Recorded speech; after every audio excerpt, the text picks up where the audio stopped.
source who has intimate knowledge of Bryan Kohberger in jail has told us that upon setting eyes on Bryan Kohberger for the first time in person, it was a whole other image, because on television, the description was he looked like a toothpick, looked like a skinny toothpick on TV. I know he has struggled with his weight over his life, and he has lost, I think, somewhere close to 100 pounds, his friends say. But the toothpick image on TV, according to this source, is that no, in person he looks like he's well over 200 pounds and that he's quite imposing. So maybe the image we're getting, and albeit he's often wearing a protective vest, and the suicide garments are like padded, thick moving mats, like quilted moving mats, so that you can't tie them in knots, right, to make a noose or hurt yourself. That might be why he looked a little bigger, but this was a very different image that this source has. He is being held in the maximum security portion of the 2,000 square foot Latah County Jail basement. And there are 4 cells, we are told, for the maximum security inmates who are held in SEG. 3 of those cells are empty. And that guy holds the only one of the maximum security cells. So he is a very lonely guy indeed, with no neighbors specifically nearby. We're told he definitely does not socialize. He doesn't really have the opportunity, if you think about it, right? Because he's in SEG for a reason. And when he goes to Mass on Sundays, he can sit with others, but he's not allowed to engage with any others. Certainly, he doesn't call out, doesn't yell out to chat with anybody. It's 2,000 square feet, so it's possible somebody could hear something, but that is not happening. Also told that he does what he's told. He makes no trouble. That he is searched when he leaves his cell, and he is searched again when he re-enters his cell, and that is a format that is repeated every single time he's in and out of that segregation, isolation cell. The fellow inmates there, we're told, are very curious about Bryan Kohberger.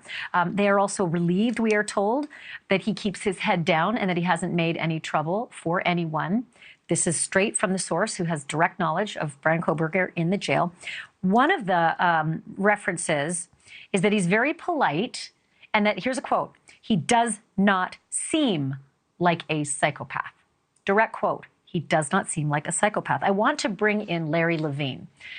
He's my go-to guy for everything that happens inside any kind of level of jail, because he spent 10 years in multiple federal prisons at several different security levels, and now he's the director of Wall Street Prison Consultants and Coaching. Basically, he trains people how to survive when they have to go into the pokey. Larry, I want to get your reaction to some of this new reporting about Bryan Kohberger. Let's go to the fact that he doesn't appear to be a psychopath. I flew on Con Air, they call it JPATS, Justice Prisoner Air Transport Service. I was chained up next to a guy that was a serial killer. He killed like 5 people for, I don't know, 3 or 4 hours. And this guy seemed as normal as you or I do. So you really can't tell. I mean, he was really intelligent, the things he said, and he admitted to me, yeah, well, I killed them and they deserved it. But he seemed level-headed. And Bryan Kohberger, I mean, he's not stupid, maybe more arrogant than anything. And as far as the weight loss, I know from personal experience and from other people, when you go into custody, you've got some depression, but you're not driving through Taco Bell or going to 7-Eleven or anything. So you don't have access to all those convenience foods. So you will lose weight. And as far as him not having interaction, you know, I was thinking about this after the broadcast last night. He may be going to religious services and he can't interact with the other inmates. But imagine that they're having a religious discussion with the priest, whoever it is, the pastor. One inmate is saying something to the pastor, and then Kohberger acknowledges what the other inmate says, and he talks to the pastor. So it's almost like they're having a conversation, but they're not. And something like that is permitted. And as far as him having no communications from his cell, you could talk. I saw this at several places. They have like a common air vent system for the air conditioning, the heating, whatever it is. You can shout to people through the vents, and there's nothing the cops can do about it. When I was at MDCLA, the Metropolitan Detention Center, it's kind of like the place that Jeff Epstein checked out in New York. People were emptying the water out of the toilet, and they were making like They would take all the empty toilet bowl wrappers and they'd make them like into a long pole or something, stick them in the toilet, and they would actually shout through the toilet and have conversations with each other. It was nuts. So I don't believe this guy is totally cut off. Who knows what he's really doing, but there's certainly possibilities for him to communicate with others. So can I ask you about Suicide Watch and how it typically works? I mean, if you take a guy like him who doesn't have a criminal record, is not familiar with the incarceration system, and all of a sudden he's plunked in there and he's more than well aware that he could be facing the death penalty and never, ever see the light of day. Is there a start and an end to Suicide Watch? Is it a moving target? Do they keep an eye on him and change the metric? Like, how does it work? Because originally he was wearing suicide clothing, and I just don't know if he is anymore. All right.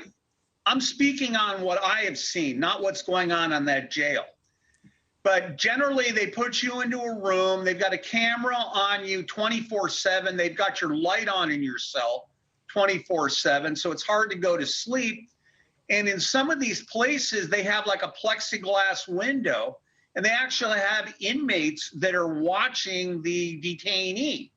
And it's Groundhog Day. Remember, he doesn't have a social experience. He's not in GP, general population. He's not going out to the rec yard, or if he is, he's going out there by himself.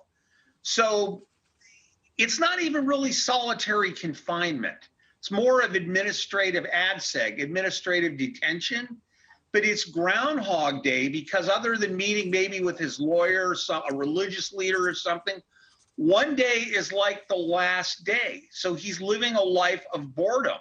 And I'm not sure how often actually is he going to court? Every, what, once a week maybe? No, there's no court hearing until June, but we are aware that, right, so that's why I'm saying no go-sees, no get out of jail, literally. His lawyer, though, can visit him clearly, but she's quite a drive away, and so it's not going to be on a regular basis. Wow, I guess it's a good thing he has a television set, you know? He can order the channel changed. Because those other people that have the TV, they're all grouped together. He's not being held with them. That's probably why they gave him his own TV.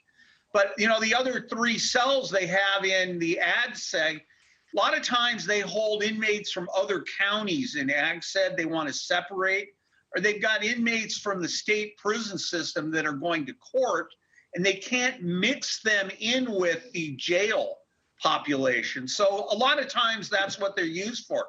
This guy's, I mean, Groundhog Day, no court dates until June. I guess the highlight of his day is taking a shower, or maybe the cops coming and bringing his food or something. If that was me, and I'd tell myself I couldn't do that. I'd check out, early check out. Yeah, it would be excruciating, to say the least, which is why I find it surprising he's not talking to many. Larry, thank you for that. I actually have more reporting on this. Probably a papier-mâché jumpsuit, not cloth, because they don't want him hanging himself. Yeah, there's that. And he was wearing those suicide suits before that are heavy quilted, material. So, Larry Levine, thank you as always. I'm going to have you back because we've got more exclusive reporting coming in the days ahead as well.